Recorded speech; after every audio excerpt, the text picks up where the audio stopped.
How do you get into this place, Mr. Milton? Round the back, through the mews in Sladen Street. Looks as though it might do. Let's go round. What might you be needing it for, Mr. Martin? We store antiques and furniture in general. Then it ought to suit you. It's fireproof and thoroughly dry. Come this way.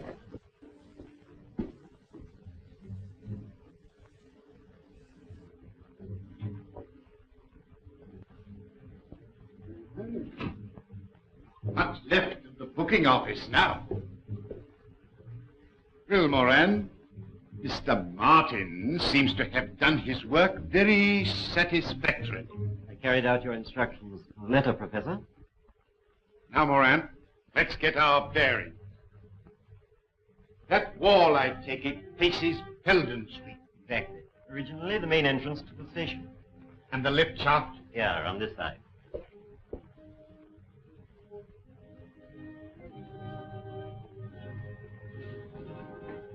The lift at the bottom.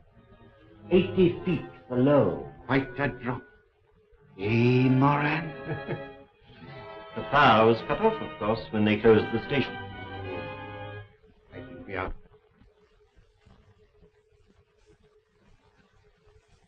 How about lunch, Mr. Holmes? What do you fancy? A nice little bit of boiled cod? My dear Mrs. Hudson, life is sufficiently dull at the moment without adding boiled cod. But there's nothing better for an invalid. Yes, but I object to being referred to as an invalid, Mrs. Hudson. I'm a little run down, possibly, but... So I should think. With all the tobacco you smoke, you'll be getting nicotine poisoning next. Well, in that case, Mrs. Hudson, I shall always stick to you. Oh, Mr. Holmes. That'll be the doctor.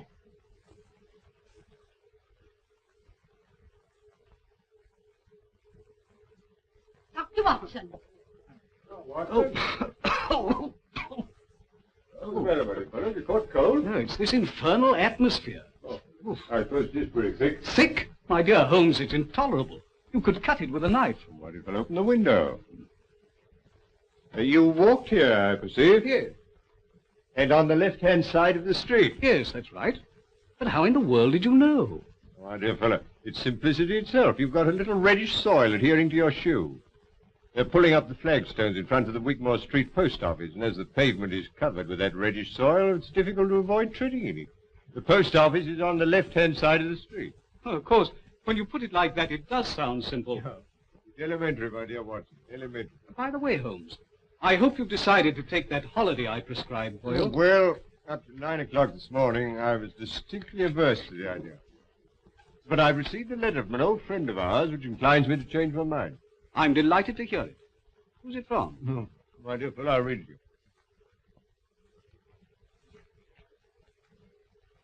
My dear Holmes, I'm sending you and the doctor yet another invitation to visit me here. Believe it or not, it's 20 years since you disposed of the hound of the Baskervilles for me. Oh, bless my soul, can you believe that, Watson? Seems impossible to me. Amazing. My daughter Diana is anxious to make your acquaintance.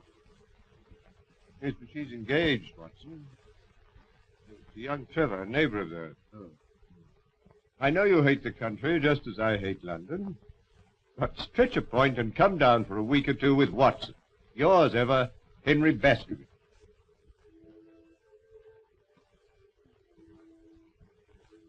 Father's asked Sherlock Holmes to come here for a few days. Why? Family hound come to life again? Oh, don't be absurd. Hello, you two youngsters. Oh, Dad, do you really think there's any chance of Mr. Holmes coming here? Well, as you know, I haven't been able to persuade him in the past. For the post, sir? Oh, thank you, Jack. Holmes is a creature of habit. He likes to bury himself in Baker Street and work out his problems with the aid of, I don't know how many ounces of tobacco a day. Well, I must say I'd like to meet him. He sounds a terribly brainy sort of chap. I wonder if he's any good at spotting winners. Oh, no. Holmes's hobby is spotting criminals, Jack. I don't think racing's quite in his province. Well, Watson, what about it? Could you get away for a fortnight? Yes, I think so. The hoped-for epidemic of measles hasn't materialized. Things are rather slack. I could get a locum to carry on for me. Good. And I will stretch a point and write to Baskerville. Lestrade, sir. Ah, good morning, Lestrade. Anything important on hand? Morning, Mr. Holmes. How are you, Doctor? How do you know? You've the air of something unusual having occurred. Well, yes, Mr. Holmes. Well, tell me about it. Look, you find a cigar on the table. Thank you. I'm leaving London. Well, God bless my soul. This is a very sad development, Watson. With Professor Moriarty, that Napoleon of crime, still at large. You and your Professor Moriarty, Mr. Holmes. He seems to see his hand behind every other crime on the calendar. The Yard doesn't share your views, I'm afraid. They think it's all moonshine. Well, moonshine's a brighter thing than fog, Lestrade.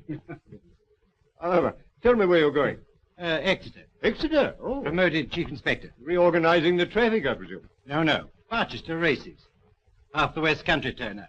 And they make Exeter their headquarters. I see. Well, good luck, Lestrade. If your talent for organization is equal to your flair for detection, Barchester races should be something of a sensation. Thank you, sir. In case it's any use to you, the Chief Constable, Colonel Ross, gave me something good for the Barchester Cup. Oh, what is it? His own horse. Silver Blaze. Well, I'm afraid I'm not much of a betting man, Lestrade, but Watson here thinks he knows something about racing. Silver Blaze. He was round about 10 to 1 at the last call over. You won't get anything like that about him tomorrow, Doctor. It's an open secret that he did a trial yesterday which puts him among the greatest stayers of all time. You're becoming quite a tipster, Lestrade. Yes, our handy guide to the turf. Well, anyway, he carries my money. Better to be on a certainty at short odds than down the course to 100 to 1, say I. There you are, Watson. Make a note of that. As a matter of fact, the doctor and I are going down to the West Country to stay with Sir Henry Baskerville, so we may possibly see you. I hope so, Mr. Holmes. If you do feel like having a fatter, Doctor, don't forget Silver Blaze. Watson, put a bit on for me. What?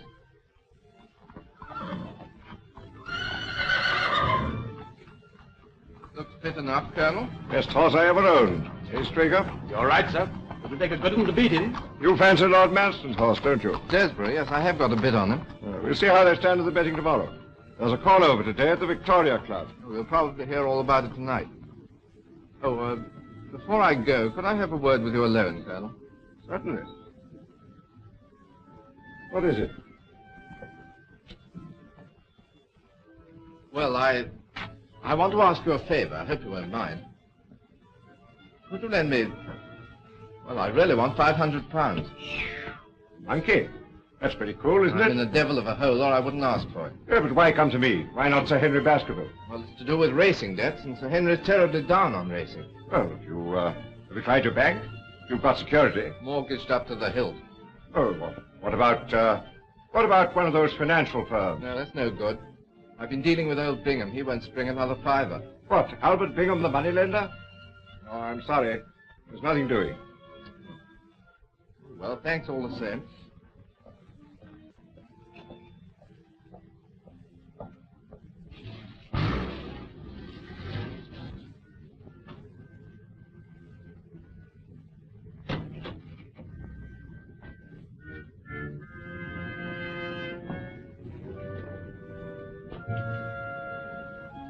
Stay here, Prince. I may want you again shortly.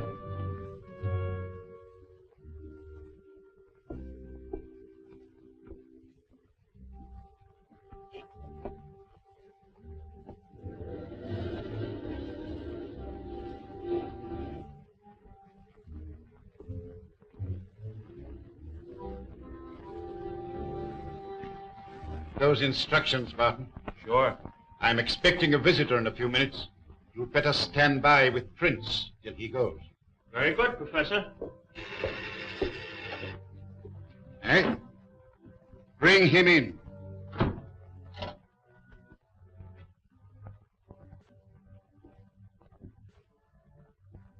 Sit down, Mr. Stanford.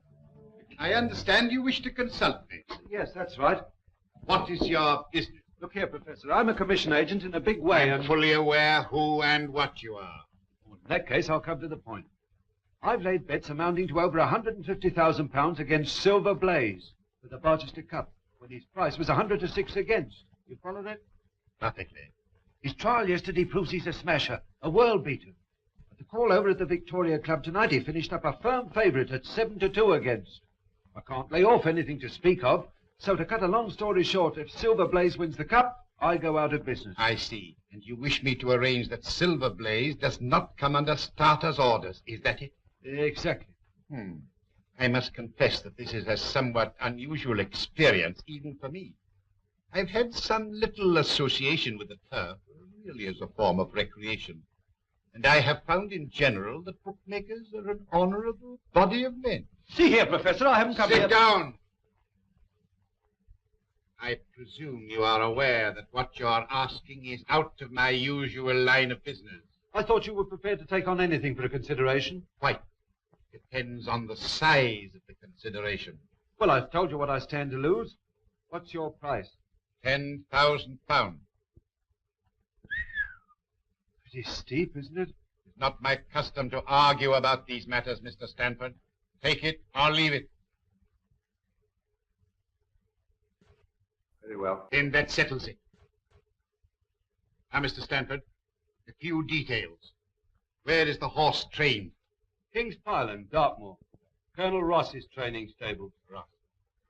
Very good. Now give me all the information you can about the Colonel's employees and their neighbors on the moor. You know anything about them? Yes, it so happens that I do. As regards his neighbors, there's Sir Henry Baskerville, young Trevor, and Silas Brown, who trains for Lord Manston at Capleton.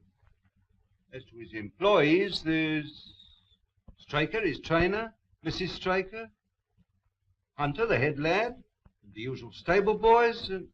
Where's the bloke you drove here to see the boss? Fellow named Stanford, bookie. Did he tell you anything? No. Don't suppose he's come round here to hand out tips, do you? So he's pretty deeply involved. Up to his neck. I know everything about him. He's bet with me for years. He owes a packet to Albert Bingham, the moneylender. Bingham. Lots of racing people deal with him. That's the name, Moran. Buy up all his debts from Bingham and from any other quarters you can find. Don't haggle about the price. Buy quickly. I want to get the whip hand over that gentleman at the earliest possible moment. Very good. When that's done, you'll be ready to leave with me for Dartmoor. I'm going home now, Straker. I shall be there if you want me.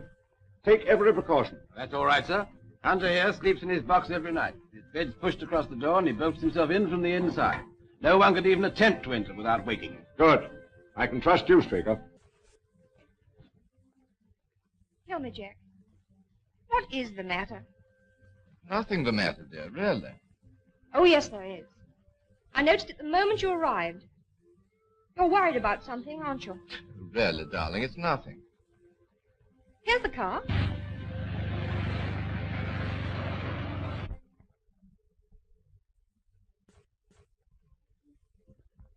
They're here, Dad. Arrived, have they? Good. Well, here we are, Watson. Come along.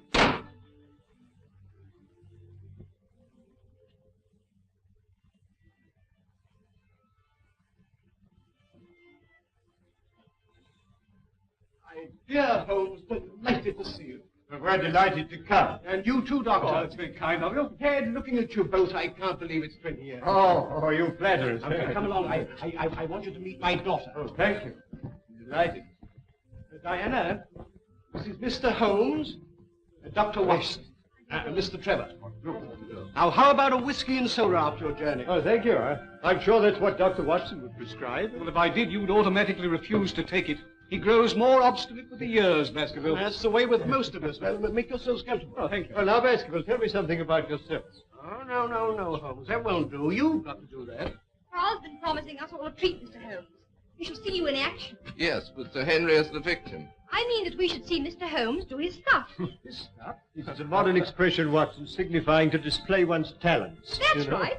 I want Mr. Holmes to tell us what Father's been doing for the last 20 years, just by looking at him. You evidently have great faith in my abilities, Miss Baskerville. But I'm afraid there's very little data. I merely observed that since we last met, your father has taken to billiards, that he's recently played 100 up with Mr. Trevor. Absolutely correct, Holmes, but how... Oh, my dear fellow, it's simplicity itself. I observed that both you and Mr. Trevor have traces of blue chalk between the forefinger and thumb of your left hand, which is put there, obviously, to steady the cue. There. I hope that satisfies you, Diana. Well, I expect you'd like to see your room. I'll show you, Mr. Holmes. You'll stay and dine, Jack? Thanks. If you'll take me as I am and don't mind my rushing off immediately afterwards, I've got to ride over the moor to King's Pyland. I'm trying to get Straker to persuade Colonel Ross to buy one of my ponies. That's all right, my boy. Come along.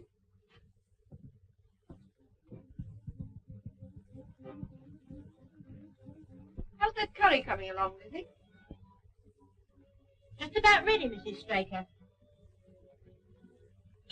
Put some aside for Hunter when you've dished up. Take it across to him in Silver Blaze's box. Very good, Mum.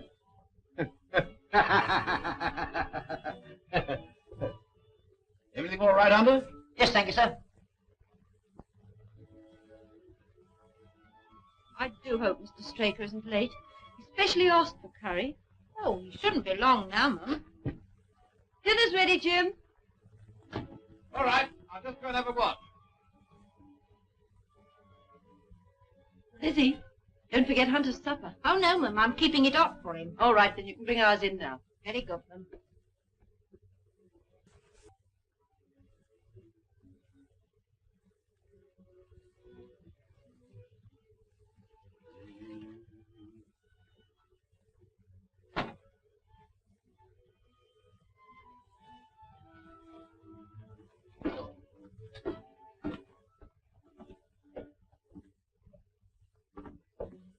Yeah?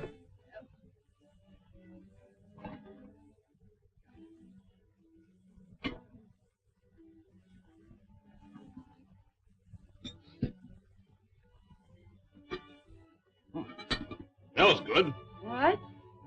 Yes, but you only just came in time. Well, I've had a lot to attend to. Is the Colonel coming over again before the race? He didn't say so. I'm quite satisfied when you've laid the time. Who are you sending in the horse box at Silver Blaze? The luncher, of course. And Simpson will probably follow along with it. What's the betting on Silver Blaze now? 7-2, I think it was, the last call over. Here's your supper, Ted. Thanks. Night, Ted. Bye-bye, Liz.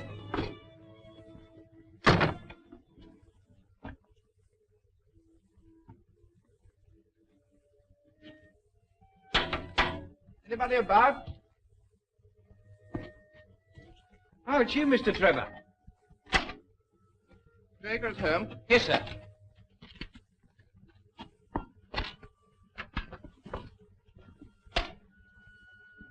Look out for the mare for me, will you, Simpson? Very good, sir.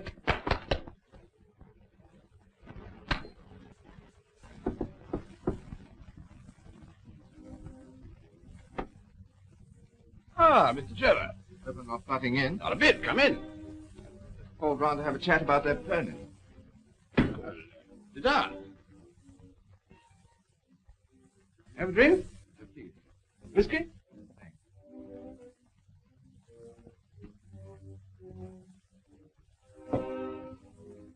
Whose horse is that, Simpson? Mr. Trevor's, Ma'am. Haven't you seen him? He wanted the governor. Oh. I suppose he came while I was in the kitchen. Well, that's really all I came about. I want the Colonel to have the first refusal. I might tell him the price I've quoted and let me know what he says. Very good, Mr. Trevor. Oh, well, never mind.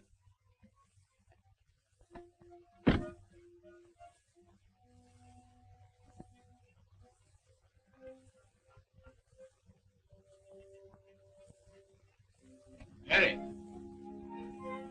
Mary. Where have you been? Oh, just returned round the yard. Ah. You have a look at Silver Blaze? No, I just went for a breath of air. By the way, Silver Blaze doing another trial tomorrow. Yes. But the last before the race. Oh, well, I'm for an early night. Doesn't seem to be much to stay up for.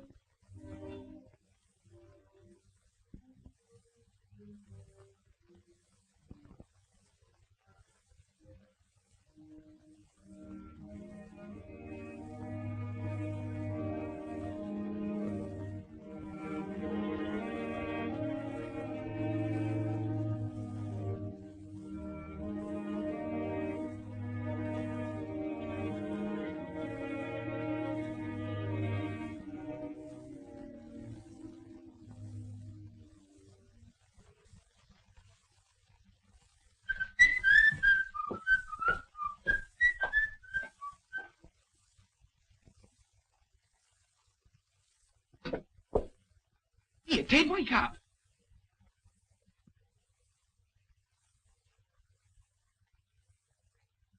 Who's that?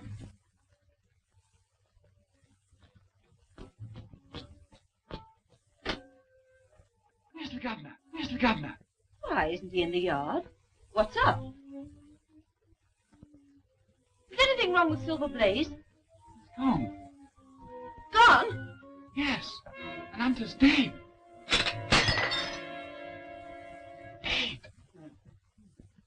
You must have a look round this morning, Holmes. Oh, thank you, I should like to. There are a few improvements since you were here last. Yes.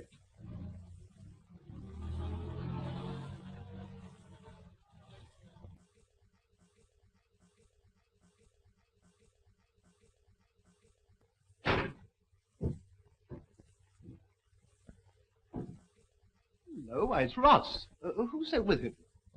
Well, unless I'm much mistaken, that's my old friend Lestrade. Recently a member of the London police force, now transferred to Exeter. Hello, Ross. Morning, Baskerville. This is an early visit. Well, Lestrade, I didn't expect to see you so soon. You are Mr. Sherlock Holmes, I presume? Yes. And this is Dr. Watson. How do you do? I was told I could find Mr. Trevor here. Why, yes. Here is Mr. Trevor. Ah, I want a word with you, Mr. Trevor. See, Ross, what's happened? There's the devil to pay, Baskerville. Last night, Silver Blaze was stolen. Hunter, my head lad, poisoned, and Straker has vanished. What's that got to do with Jack? That's what I'm here to find out. Well, perhaps we'd better go indoors. Come along, Ross. Now, Mr. Trevor, I'm in charge of this case, and I want to ask you a few questions. At the same time, I must warn you that anything you say may be used in evidence. You were at King's Pyland last night. I rode over from here after dinner, yes. Why were you over at King's Pyland, Mr. Trevor? See Straker about the sale of a polo pony. At all? Yes. Why? You didn't make that an excuse to try and get information from the stable boys about Silver Blaze, for instance. What the devil do you mean? Not interested in Silver Blaze, perhaps. I'm interested in the race, certainly. So are thousands of other people. Now, Mr. Trevor. Just one moment, Lestrade, if you would allow me. Mr. Trevor, you say you discussed the sale of a polo pony with Mr. Straker. Was anyone else present? No. But not even Mrs. Straker? No. Quite. Now, Mr. Trevor, you said just now that you weren't particularly interested in Silver Blaze. You happen by any chance to have your betting book on you? I think so. Why? Do you mind if I see it? It's my duty to tell you that I can't demand to see it, not now, that is, but... Here it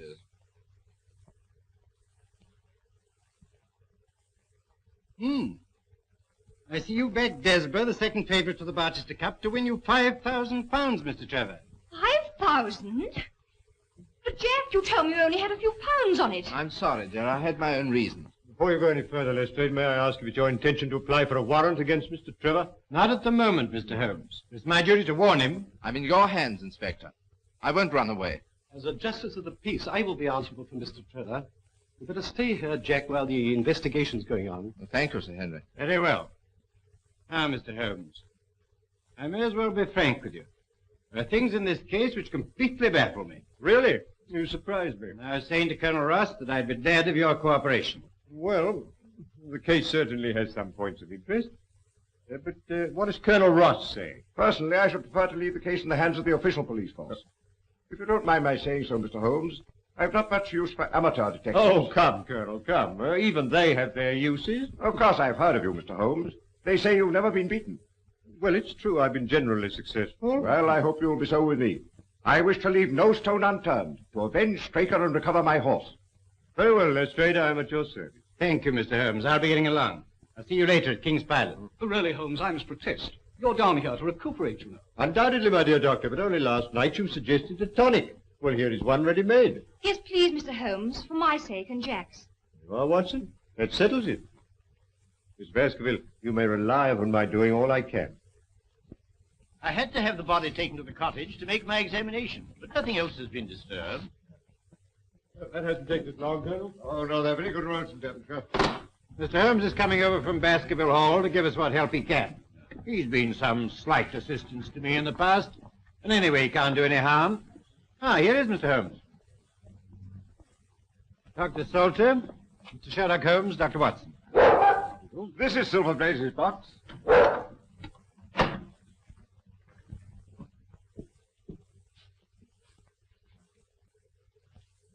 What, in your opinion, was the cause of death, Doctor? An overdose of powdered opium. In that case, he would have died in his sleep. That is so. The remains of the lad's supper, I presume. Yes, curried mutton. Oh, curry? That's significant, Lestrade. I don't know, Mr. Holmes. Any food containing sufficient poison could cause death. Oh, would it really? Really, I hadn't thought of that. Look, you misread my little monograph on the whole art of poisoning. Did the people of the house partake of the same dish without any ill effect? Yes, Mr. Holmes? Well, then what is your theory? That Mr. Trevor, while standing at the open window, passed his hand through and placed the poison in the curried mutton? Exactly, and quite easy, as you can see. Well, and then what?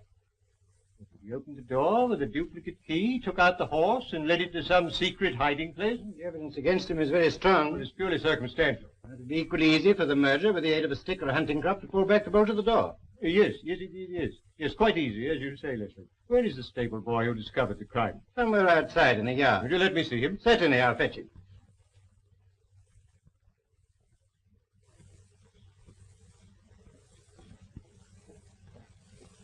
Your name, Simpson? Yes, sir. Hope you have a distinct taste, is it not, Doctor? Yes, not unpleasant, but quite distinct. Oh, quite. I thought so.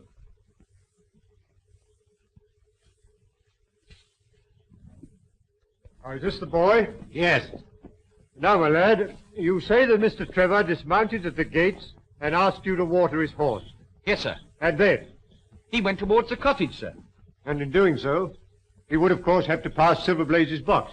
Yes, sir. He went along that side. But you didn't actually see him pass the box? No, sir. I had my back to him. Yes. Thank you, that'll do. You can go back to your quarters. Very good, sir. Would you like to question Mrs. Straker, Mr. Holmes? Not at the moment. But by the way, Colonel, there's another training stable. Quite close, I believe. Yes, Capleton. Silas Brown trains Lord Manston's horses there. Lord Manston's Desborough's second favourite. Yes. Ah. Then, with the exception of Baskerville Hall and Trevor's place, your only neighbour would be Silas Brown. Yes. I phoned Brown at once on the discovery of the crime. Yeah. He knows nothing. Oh. Oh, and there's nothing to connect Mr. Trevor with the Capleton stable. Nothing. By the way, Colonel, have you an old shoe of Silver Blaze? Yes, here.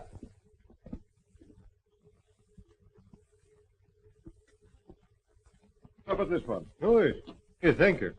Thank you. I'll put it in my pocket for luck. And have you a photograph of the horse? Think so.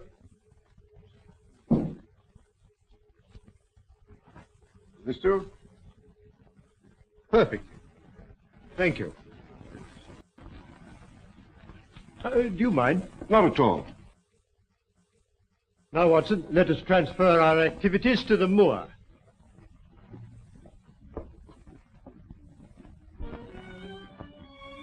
That building on the skyline, I presume, is Capleton. Yes.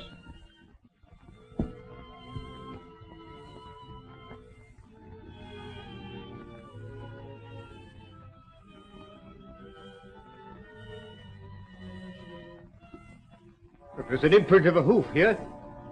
Slight, but quite distinct.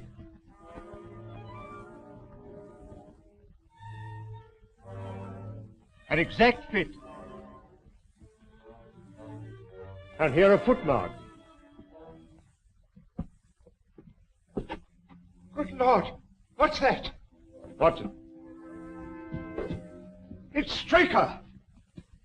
Obviously, he followed the thief, caught him up here, there was a struggle, he paid with his life. And here's the torch he used to trace the horse.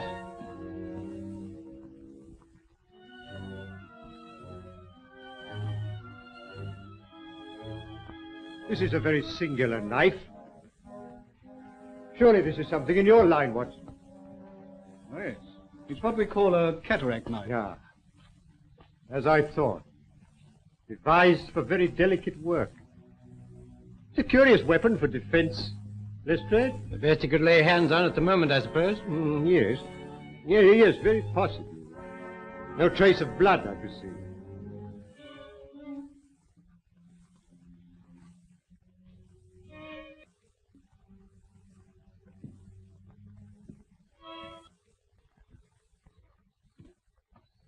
Why, that's Straker's coat. This is curious, Lestrade. What, Mr. Holmes? It looks as though the murderer let him take his coat off before the struggle. Couldn't he have taken it off afterwards? Well, that's one explanation. Though it's difficult to see with what motive. However, take it, Lestrade, and make a careful inventory of everything you find in the pocket. Very good, Mr. Holmes. And now I suggest that you and the Colonel return to King's Pyland and arrange for the removal there of the body. And then perhaps you'd be good enough to meet us with the car by that bridge in, say, an hour's time. Dr. Watson and I are going to take a little walk over the moor. Very good, Mr. Holmes. In an hour's time. Now, Watson, let us leave the question of who killed Straker for the moment and confine ourselves to finding out what has become of the horse. Well, how are you going to set about it? Well, a horse will always herd with its kind. Silver Blaze, if left to himself, would either have returned to King's Pyland or gone to Capleton. If my assumption is correct, that is our direction. Hoof prints again. Let's carry on a little further. Look, Watson. Look here. Here's a man's footprints beside the horse's. A man wearing square-toed boots. Oh, but the horse was alone before. Precisely. It was alone before.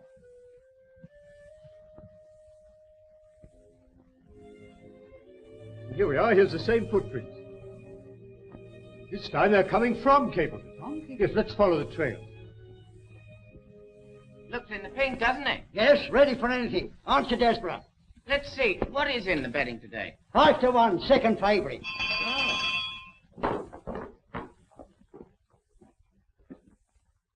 Journey's in, Watson. We don't want any lifeless here. I only want to ask a question. Am I too early to see Mr. Silas Brown? Well, I don't know, sir. He was up rather late last night. What is Dawson? No gossiping. Get on with your job. Very good, sir. And what the devil do you want here? 5 minutes' talk with you, my good sir. I've no time for talking. And we don't want no strangers here. This is a matter of vital importance. It's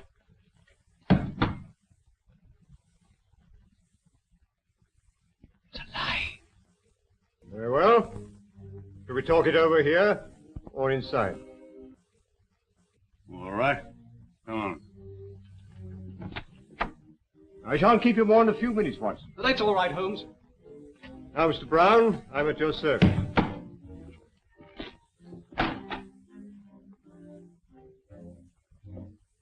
Well, I'm glad you realize that it's no use trying to bluff me.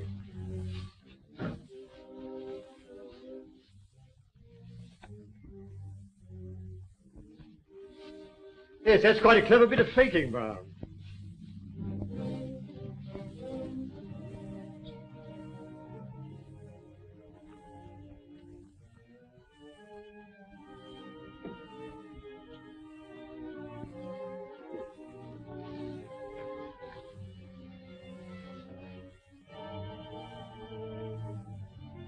So don't give me away.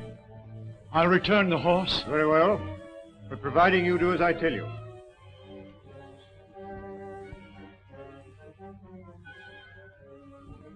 Now, Brown, no tricks. You understand? I understand, sir. Your instructions shall be carried out faithfully. Very well. You guard him night and day. And engage a special detective escort when you take him to Barchester. I will do everything you say, sir. The horse shall be there. Very well. But remember... You may trust me, sir. Yes. Yes, I think I can.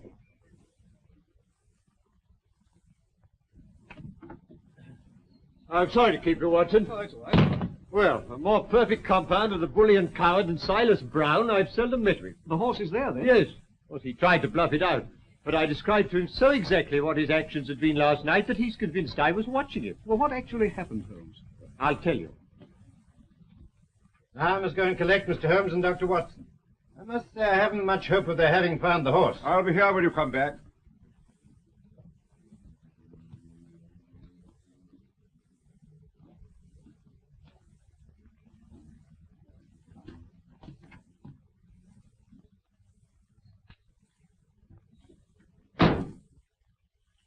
Surely Brown was running a tremendous risk. Oh, my dear Watson, Silas is an old horse faker.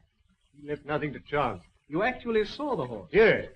Well, I must say this for Silas. He certainly made a good job of it. Well, aren't you afraid to leave it with him? My dear fellow, he'll guard it as the apple of his eye. He knows that his only hope of mercy is to produce it safe. Horse stealing is a serious crime. Colonel Ross doesn't impress me as a man who'd be likely to show much mercy in any case. Well, the matter doesn't rest with Colonel Ross. I follow my own methods and tell as much or as little as I choose. I don't know whether you've observed it, Watson, but the Colonel's manner to me has been somewhat rude. I'm inclined to keep him in suspense. Say nothing about the horse. Of course not, Holmes, without your permission. Good old Watson. Ah, here's Lestrade with the car.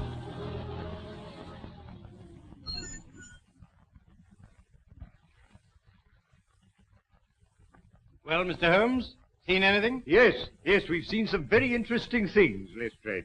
Boots. Boots? Yes, square-toed boots. Where now, Mr. Holmes? Straker's cottage, please. I hope Mr. Holmes won't be long. I want to phone the story through in time for the 6 o'clock edition. Ah, Mr. Holmes, I represent the Western Mail. I understand you're taking up this case. No, certainly not. I'm just Holmes the busybody, retained by the police to supply their deficiencies. Oh, Inspector, there are several points upon which I should like to ask your advice. I must consider whether I don't owe it to the public to scratch the horse immediately. Certainly not. I should let the name stand. My business with Mr. Holmes now is private, if you don't mind. Right you are. I've got something to go on with anyhow. Good day, everybody. I'm very glad to have had your opinion, sir. Well, Doctor, have you made your examination? Yes. Straker was killed by a savage blow from some blunt, heavy instrument delivered with enormous force. Lestrade, let me see his coat. Will you have it there? Yes, here it is. Thank you. I presume you made the inventory I asked for. Trust me, Mr. Holmes.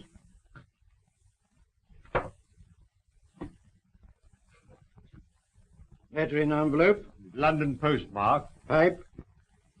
Briarwood pipe, Lestrade. Pouch. Pouch of sealskin. Matches. They're foreign. Telegram.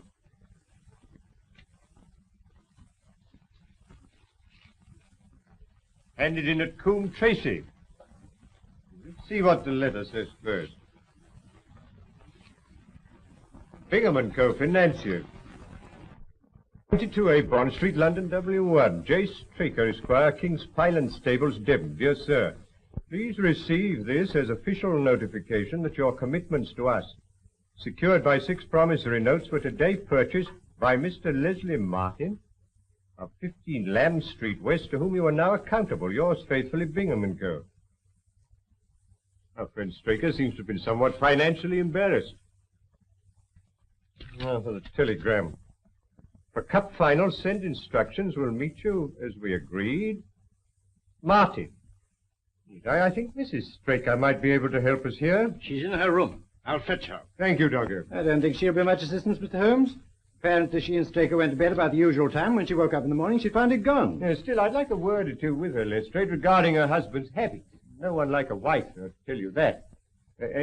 Watson? Yes, quite. You remember I have these, Lestrade. Pray don't think it a liberty. Not at all. You're welcome. I see nothing in them.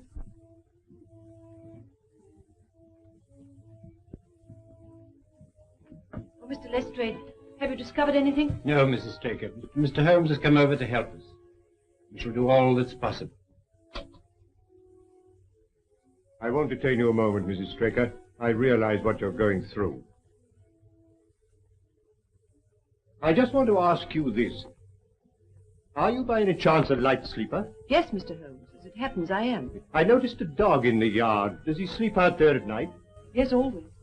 He's a very good watchdog. You didn't by any chance hear him barking during the night? No, I didn't. No.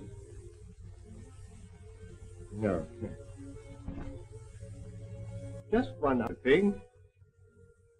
Was your husband interested in football? Oh, no. Racing was the only thing that interested him. And there's just one further question, Mrs. Straker. You had curry for supper last night. Did you mention that to anyone outside the house? Why, no. No, thank you, Mrs. Straker. I don't think I need intrude upon your time and patience any longer. Thank you, Mr. Holmes. Colonel, you have a few sheep in the paddock. Have you had anything wrong with them of late? No, I don't think so. Oh, now you mention it. I believe that one of my stable lads did report that 3 of the sheep had gone lame. Ah. Why do you ask? Well, just a long shot, Colonel. A very long shot. Lestrade, let me recommend to your attention this singular epidemic among the sheep. You consider it important, Mr. Holmes? Oh, yes, exceedingly so. Is there any other point to which you want to draw my attention? Well, to the curious incident of the dog in the night time. The dog was perfectly quiet in the night? No, that was the curious incident. Oh. Well, I'm going to Baskerville Hall. Will you be following? Yes, yes, very possibly, Lestrade.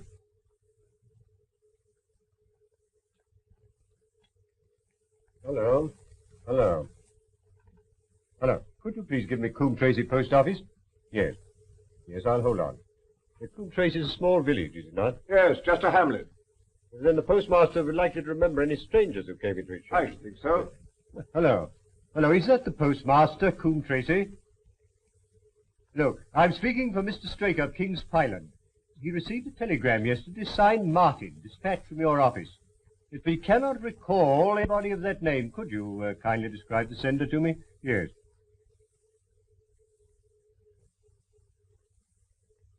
Oh, there were two of them. I see. Thank you. Thank you. I'm very much obliged to you. You think the telegram's important? Very much so, Watson.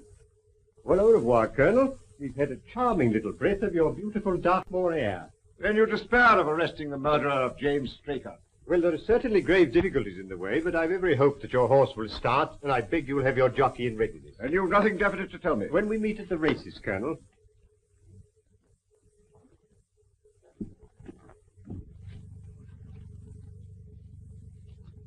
What do you make of it all, Holmes? It's innocent looking enough at first sight, Watson. But the fact that Straker was not interested in football persuaded me that this is not to be taken at its face value. You observed, of course, that the name of Martin appeared in both the letter and the telegram. Yes, it struck me as curious. It is highly significant, Watson. This telegram is peculiarly interesting. You mean it's in code? Yes, and a very elementary one. By simply crossing out each alternate word, the message assumes an entirely different meaning. Instead of a request, it becomes a peremptory order. Final instructions. Meet as agreed. Martin. What did the postmaster at Coombe Tracy tell you? He described the senders. Two strangers. Unquestionably Moriarty and Moran. Watson, the professor, is behind all this. You mean he's responsible for the deaths of Hunter and Straker? Of Hunter, yes. Of Straker, no. In fact, I fancy that Straker's death was the most unfortunate thing that could possibly happen from Moriarty's point of view. All through the season, my luck was dead out. I found myself in trouble to the tune of £4,000. I went to Bingham and raised what I could. And as a last plunge, I've backed Desborough to win me 5,000. Make or break. Well, why didn't you come to me, my boy? Well, you're not a betting man, Sir Henry, and I was afraid you wouldn't understand. That's why I kept it dark, even from Diana. And now that loathsome inspector. Oh, come now, it's no use calling him names. In view of these bets, he'd every reason to be suspicious. I don't care. He's a thoroughly nasty person. I disliked him from the first moment I met him. Inspector Lestrade. Any news, Inspector? Yes, very grave news, Sir Henry. We found Straker's body. Body? Do you mean he's... Murdered. On the moor about a mile from King's Pyland. Sherlock Holmes takes up the case. Sherlock Holmes, Moran. Once again, that man is crossing my path. What's this news mean, Professor? What's gone wrong? What does this man Holmes know? I tell you, if Silver Blaze goes to the post and he's fit... There is a big difference, Mr. Stanford, between a horse going to the post and winning the race. You've had my assurance. I am not in the habit of failing my clients. Moran, tell Barton to take Mr. Stanford home, then come straight back. Yes, sir.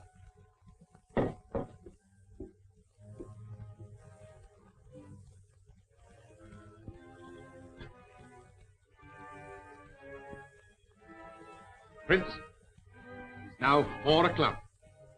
Have the car ready in 15 minutes. Very good, Professor. Are we out for a long run? Yes. We've got to be back in Devon well before midnight. And Prince, we'll need the gun. Okay.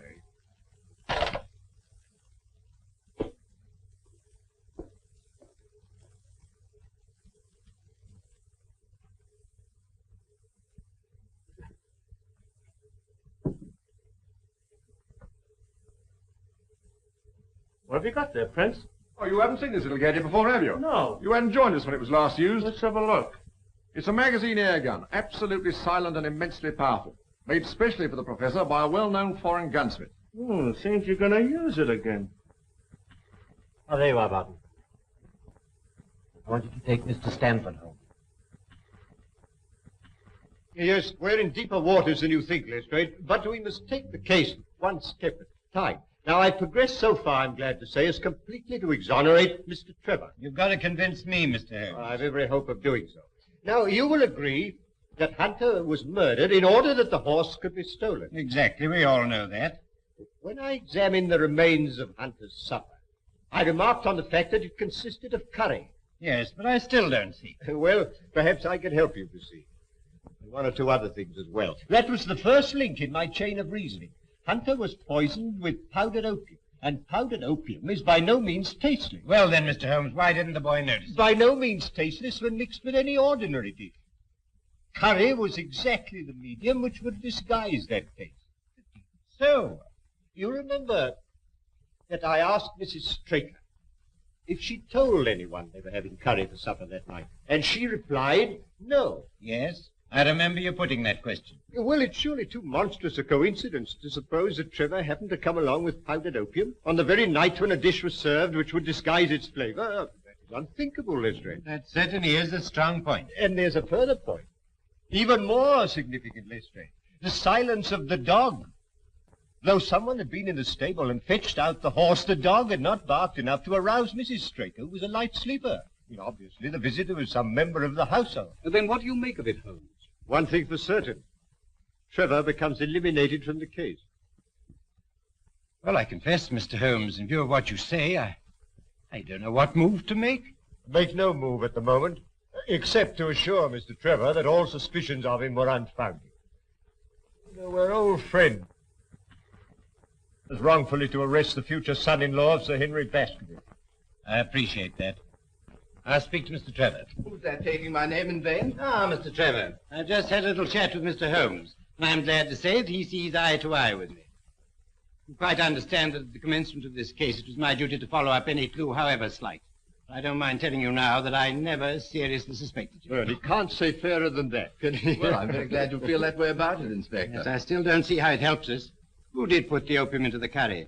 Who did steal the horse and kill Hunter and Straker? My dear Lestrade, it's a capital mistake to theorize before you have all the evidence.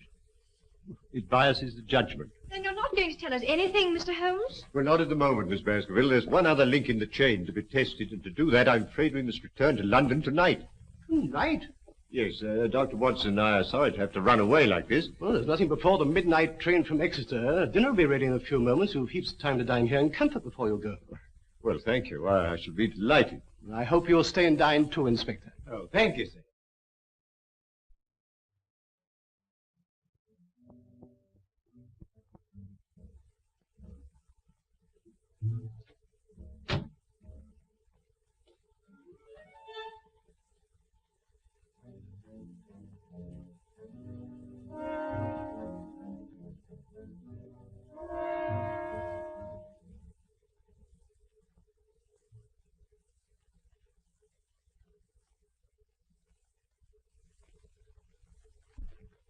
That's quite a museum piece, Sir Henry. Well, we've had it a long time. Well, it's nearly 11, Holmes, and if we're to catch that midnight train from Exeter... I'll order the car. Don't bother, Sir Henry. I'll take Mr. Holmes and the doctor in mine. Well, thank you, Lestrade. It's a pity you've got to leave us, Holmes, and I'm sorry you can't tell us any more. You're leaving 3 very puzzled people. Well, I hope to solve the puzzle for you all on Cut Day, in Colonel Ross's box.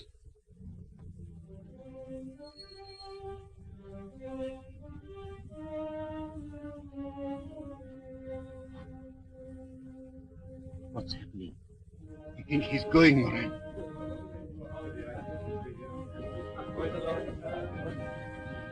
Something else? Au revoir, Holmes. Safe journey. Thank you so much. Goodbye.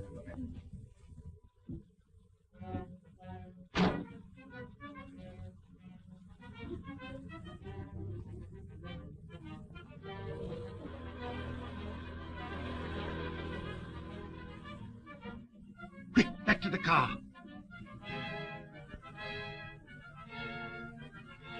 Follow that car. When you get clear of the house, overtake her.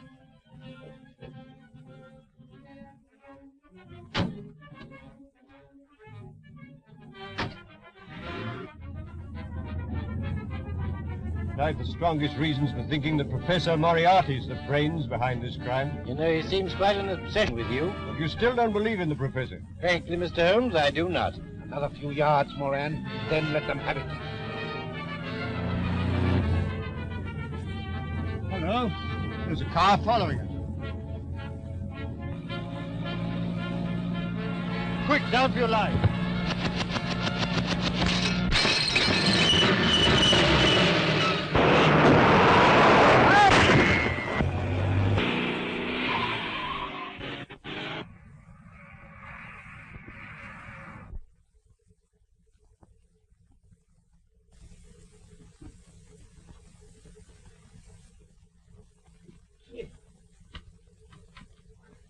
What, are you hurt, Watson?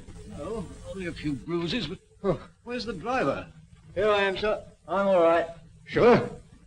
No bones broken? My word, that is a lucky escape.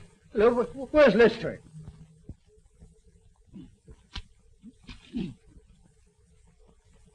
Watson, have you seen Lestrade? Lestrade!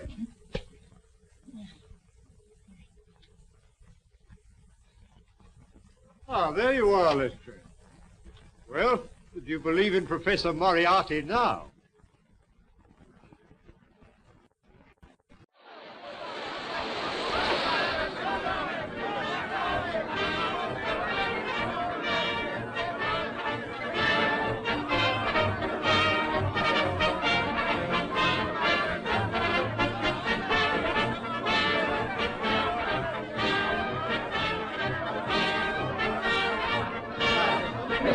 What price, Silver Blaze? 61. I'll take £60 to 10.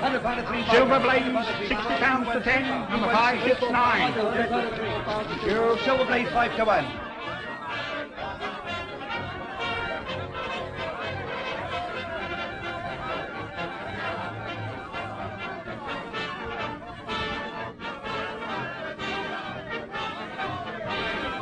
May I borrow your glasses, Mr. Holmes?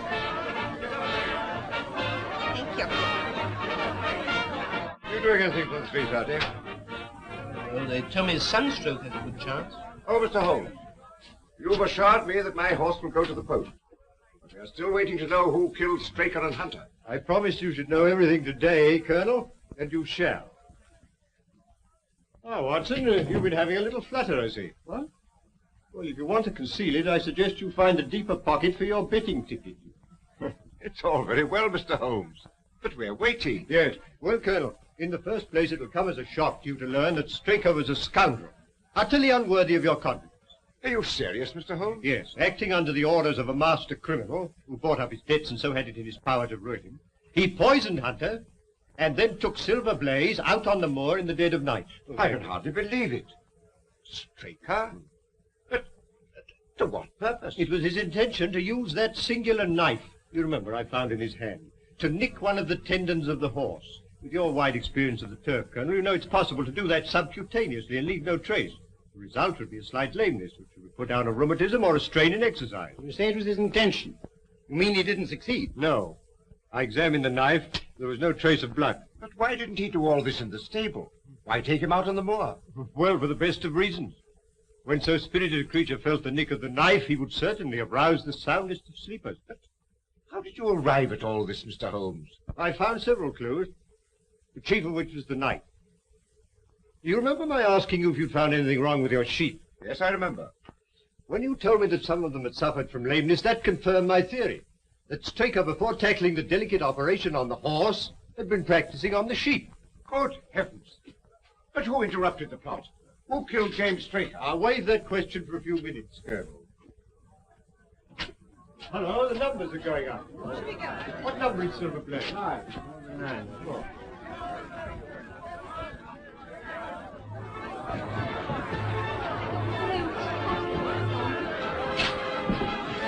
Two, 3, 4, 5, 6. That number 6. Why, my jockey's riding another horse. Silver Blaze doesn't run. Look, Holmes. Silver Blaze doesn't run. There's been a mistake. The 6 should have been a 9. Mr. Holmes, I'd relied on you implicitly. Yes, and you may still do so, Colonel.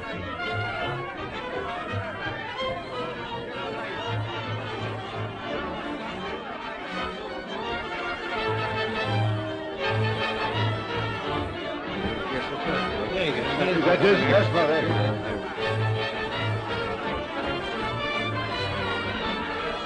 That's my horse. Yes, and that's the murderer of James Straker. What? What?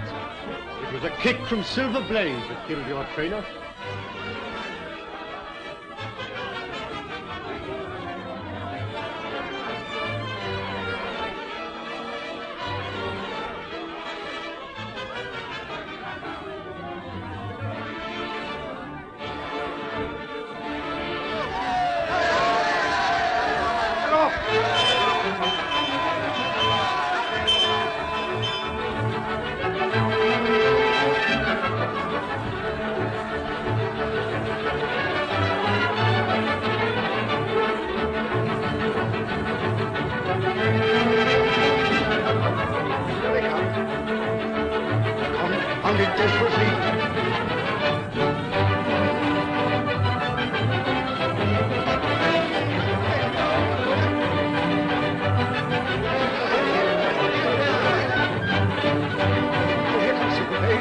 Come on, Silver Blaze! Come on, Silver Blaze! They're neck and neck!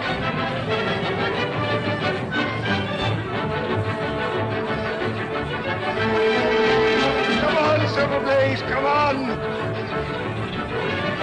It's my race! It's my race!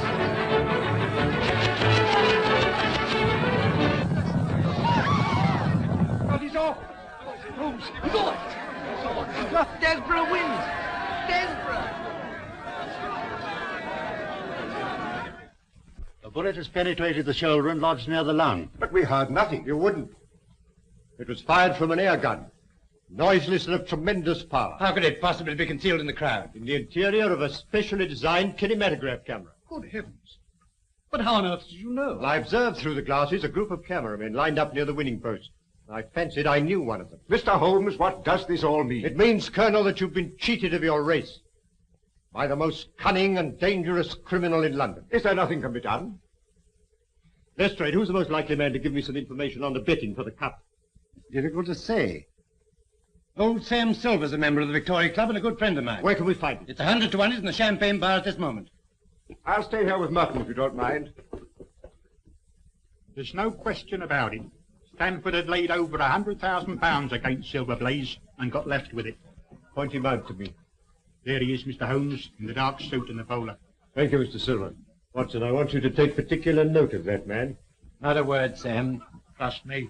Excuse me, Mr. Holmes. You can rely on me to look after this. Yes, but I think you need a little unofficial help. Just to supplement your usual happy mixture of cunning and audacity. Is there anything I can do? Yes, my dear Watson. A job that involves tenacity of purpose, of which, my dear fellow, you've given me so many proofs. Look, I want you to remain here and never lose sight of Stanford. Lestrade and I will drive straight back to Bakersfield. Yes? Lestrade, will you give instructions for your car to be at Dr. Watson's disposal? Certainly, Mr. Holmes. And you might tell your chauffeur to get into Mutton. As soon as Stanford leaves, follow him. When he arrives at his destination, send the car back to Baker Street. Then go to the nearest phone box and tell me where you are and wait for me. Is that clear? Perfect. Watson's a long time phoning. Patience, Lestrade, patience. Concentrate on the game. Yes, come in. Mr. Holmes, it's nearly midnight. You really must eat something. Can't I tempt you to a nice bit of haddock? My dear Mrs. Hudson, you've always been a temptation to me, but haddock at this moment is not. How about a nice sheep's head? No, thank you, Mrs. Hudson. I suggest you go to bed, Mrs. Hudson. Oh, very well, sir.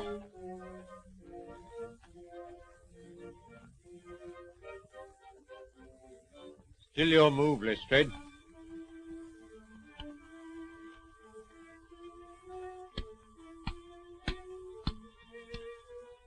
My mind's not on the game, Mr. Holmes. I wonder what has happened to Dr. Watson. Well, now, let's see. It was 5 o'clock when we left the course, and it's now Well, now it's nearly midnight. We ought to hear something soon. But tell me, Mr. Holmes, why did you leave Dr. Watson to do the trailing? Why not yourself?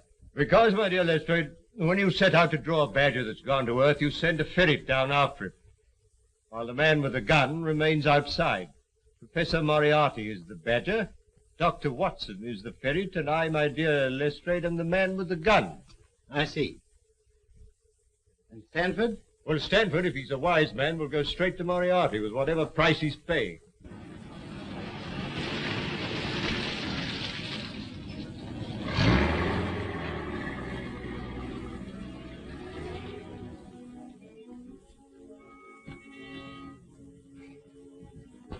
When you're finished with the professor, you'll be taken back to where we picked you up. You got the necessary on you, I suppose? Yes, of course. Okay.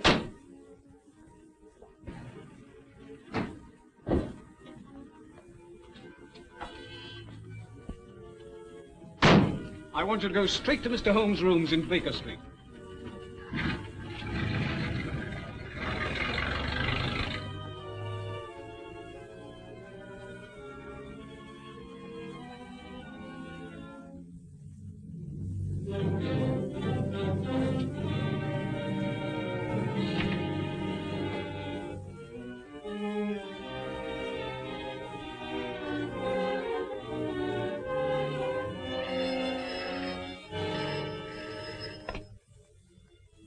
Yes. Is that you, Holmes? Watson speaking from Sladen Mews.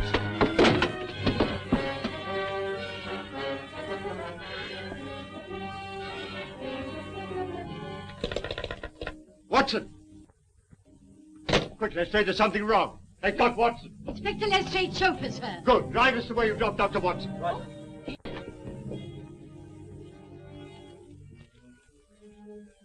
Quite correct, Mr. Stanford.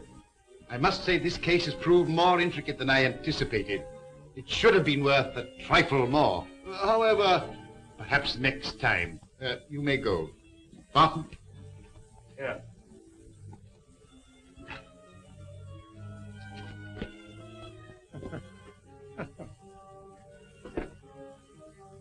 Next to Mr. Holmes himself, I don't know anyone who'd be more welcome.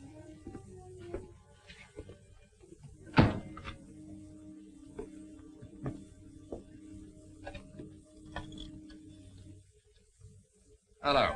Professor? Who do you think I got here, of all people? No.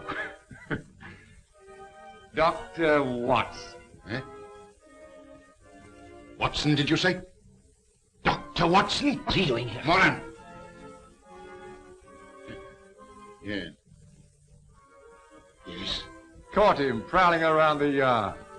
Shall I bring him in? No, not just yet, Prince. I leave him alone with his thoughts for a while. Nothing like a little suspense. I imagine that 3 weeks' wait for the hangman is infinitely worse than the final interview. Eh, Moran?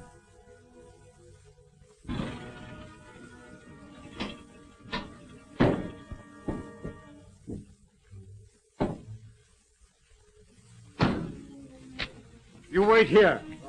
Come, Lestrade. This is the Mews.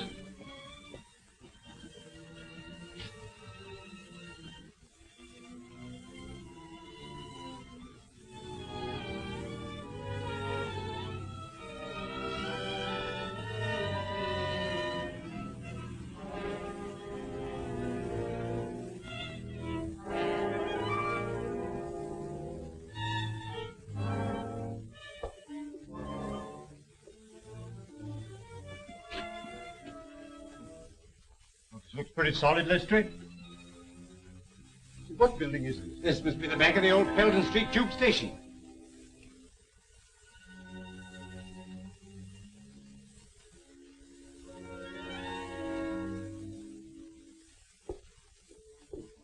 What are you going to do, Mr. Holmes? Drive straight to Scotland Yard. And then? The headquarters of the London Transport. Now, Moran, I think we'll interview the doctor. Is that you, Prince? Bring in Dr. Watson. Right now.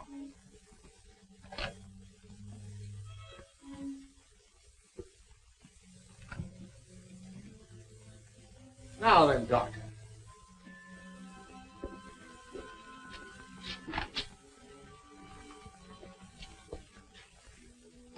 This should be most amusing, Moran. Ah, come in, Doctor. I have had the pleasure of several interviews with Mr. Holmes, but never before with his talented friend and colleague. Won't you sit down?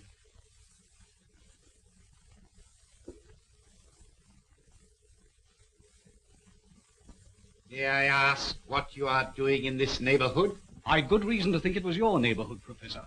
Really? As a matter of curiosity, may I ask you how you got here? By following Mr. Holmes' instructions. Ah, I see. Then I'm afraid it's going to prove rather unfortunate for you, Doctor. I have not taken these somewhat elaborate precautions to conceal my whereabouts in order to have you report on the subject to Mr. Holmes. You mean I'm going to have some difficulty in leaving? Oh, no, my dear Doctor. Oh, dear, no. There will be no difficulty about that. But you will leave by the way I shall indicate. I will explain to you, Doctor.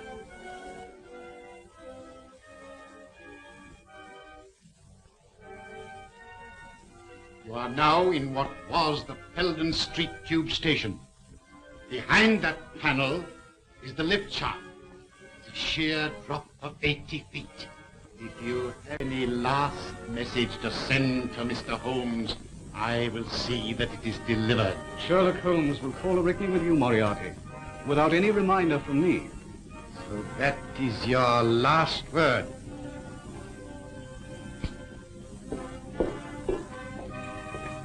Very good. I will now remove the panel and wish you a swift journey.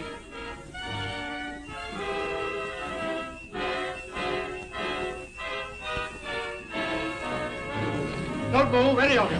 Huh? Except you, my dear Watson, who I'm sure will be more comfortable with us.